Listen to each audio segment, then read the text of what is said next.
இந்த எபிசோட்ல நம்ம பார்க்க போற விஷயம், பித்ருக்களுக்கு நாம செய்ய வேண்டிய முன்னோர் வழிபாடு அல்லது பித்ரு வழிபாடு, பித்ரு கடன்கள் இதெல்லாம் நம்ம கட்டாயம் பண்ணணுமா? அப்படிங்கிற விஷயத்த நம்ம பார்க்க போறோம்.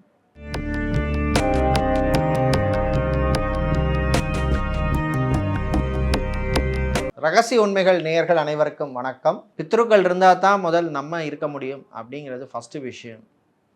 அந்த பித்ருக்கள் வழியில தான் நம்ம வந்திருக்கோம். தாத்தா, பாட்டி, தந்தை, தாய் அந்த வழியில வந்திருக்கோம். அதனால அவர்களுக்கு பண்ண வேண்டிய கடன்கள் அதை பித்ரு கடன்னு நம்ம சொல்றோம். முன்னோர்கள் கடன். அதை பண்ணணுமா? பண்ணியே ஆகணுமா? கட்டாயம் பண்ணணுமா? பண்ணாதவங்களே எத்தனை பேர் நல்லா இருக்காங்களே. வெள்ளைக்காரங்க, வெளிநாட்டில் உள்ள பிறந்து வளர்ந்தவர்கள்லாம் சில பேர் பண்ணாமல் இருக்காங்க, வெள்ளைக்காரங்கள்லாம் பண்ணிட்டா இருக்காங்க அப்படின்னு சொல்லி கூட சில பேர்லாம் பேசிக்கிறாங்க. நம்மளுடைய இந்து மதத்திலே, சனாதன தர்மத்திலே நம்ம சைவர்களாக இருக்கலாம், வைஷ்ணவர்களாக இருக்கலாம், முருகனை வழிபடுபவர்களாக இருக்கலாம், கௌமாரத்தை பின்பற்றுபவர்களாக இருக்கலாம், சாக்தத்தை அம்பாளை முழுமுதற் கடவுளாக வழிபடுபவர்களாக இருக்கலாம், விநாயகரை முழுமுதல் கடவுள்களாக கானாபத்தியத்தை பின்பற்றுபவர்களாக இருக்கலாம். எந்த பிரிவை சேர்ந்தவர்களாக இருந்தாலும் பித்ரு சம்பந்தப்பட்ட விஷயங்களை கட்டாயம் பண்ணணும் அப்படிங்கிறது நம்மளுடைய சாஸ்திரத்திலே சொல்லப்பட்டிருக்கு. பொருளாதார ரீதியாக நமக்கு ஏற்றத்தாழ்வுகள் இருக்கலாம், சமுதாயத்திலே ஏற்றத்தாழ்வுகள் இருக்கலாம். எது எப்படி இருந்தாலும் நம் முன்னோர்களுக்கு செய்ய வேண்டிய கடன்களை செய்கிறது ரொம்ப அவசியமானது.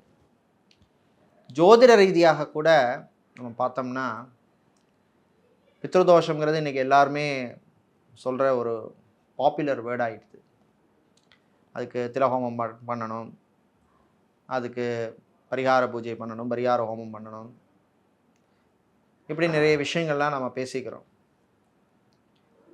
எது எப்படி இருந்தாலும் ஒருவர் இறந்த பின்னர் அவரவர்களுடைய வர்க்கத்திற்கு ஏற்றபடி 13 நாட்களோ 16 நாட்களோ 21 நாட்களோ 31 நாட்களோ அவர்களுடைய வர்க்கத்துக்கு ஏற்ற மாதிரி பண்ண வேண்டிய அந்த சம்ஸ்காரங்களை, அந்த பித்ரு காரியத்தை பண்ண வேண்டும். அது கட்டாயம் ஃபஸ்ட்டு.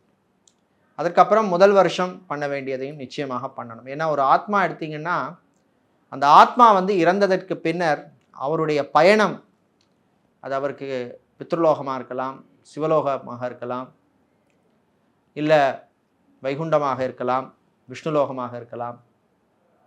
அந்த ஆத்மாவுக்குன்னு இறைவனால் நிர்ணயிக்கப்பட்ட லோகத்துக்கு போய் சேருகின்ற பயணம்ங்கிறது அந்த 13ஆம் நாளோ 16ஓ 21ஓ 31 ஆரம்பித்து முதல் வருஷம் அன்னைக்கு தான் அது பூர்த்தி ஆகிறது.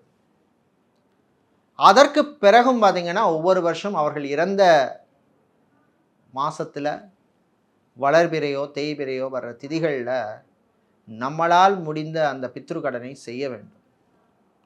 அமாவாசைக்கு அன்னைக்கு கும்பிடுறது, ஆடி அமாவாசை, தை அமாவாசை, மாலை அமாவாசை அதெல்லாம் அடுத்தது தான். நம்மளுடைய பிறந்த நாளை நம்ம எப்போ கொண்டாடுவோம்? நம்ம பர்த்டே பர்த்டே அன்னைக்கு தான் கொண்டாடுவோம். தீபாவளி பொங்கல் அன்னைக்கு போய் நம்ம பர்த்டே கொண்டாடுவோமா? கிடையாது. தீபாவளி அன்னைக்கு பொங்கல் பர்த்டே டேட் அன்னைக்கு கொண்டாடுறது வேறு விஷயம். இது மாதிரி தான் அந்த அமாவாசை, மாலை அமாவாசை, தை அமாவாசை, ஆடி அமாவாசையும் அவர்கள் இறந்த திதியும் அப்படின்னு சொல்லலாம் கம்பேர் பண்ணி.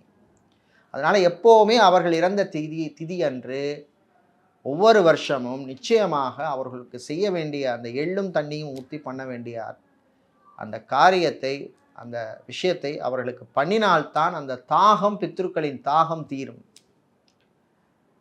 அந்த திதியில் அவங்க எதிர்பார்ப்பாங்க. இப்போல்லாம் நிறைய பேர், நிறைய புரோகிதர்கள், சாஸ்திரிகள் இவர்கள்லாம் கூட தவறான வழிகாட்டுதல் கொடுக்குறாங்க. நிறைய பேருக்கு பண்ண வேண்டிய அவசியம் கிடையாது, 3 வருஷம் பண்ணிங்கன்னா போகிறோம், அதுக்கப்புறம் மாலயத்தில் சேர்த்துருங்க அப்படின்னு சொல்கிறாங்க.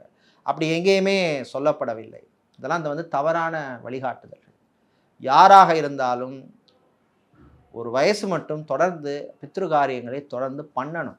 நீங்கள் அமாவாசையில் பண்ணுறீங்க, வடபாயசம் வச்சு கும்பிட்றீங்க, படையல் போட்டு படைக்கிறீங்க, பண்ணாமல் வர்றீங்க, அதை பற்றியெல்லாம் பிரச்சனையே கிடையாது. அமாவாசைங்கிறதோ மாலை அமாவாசைங்கிறதோ இதெல்லாம் வந்து எல்லா பித்ருக்களுக்கும் பொதுவான ஒரு நாள். அது வந்து தீபாவளி பொங்கல் மாதிரி, அவர்களுக்கு தீபாவளி பொங்கல் மாதிரி.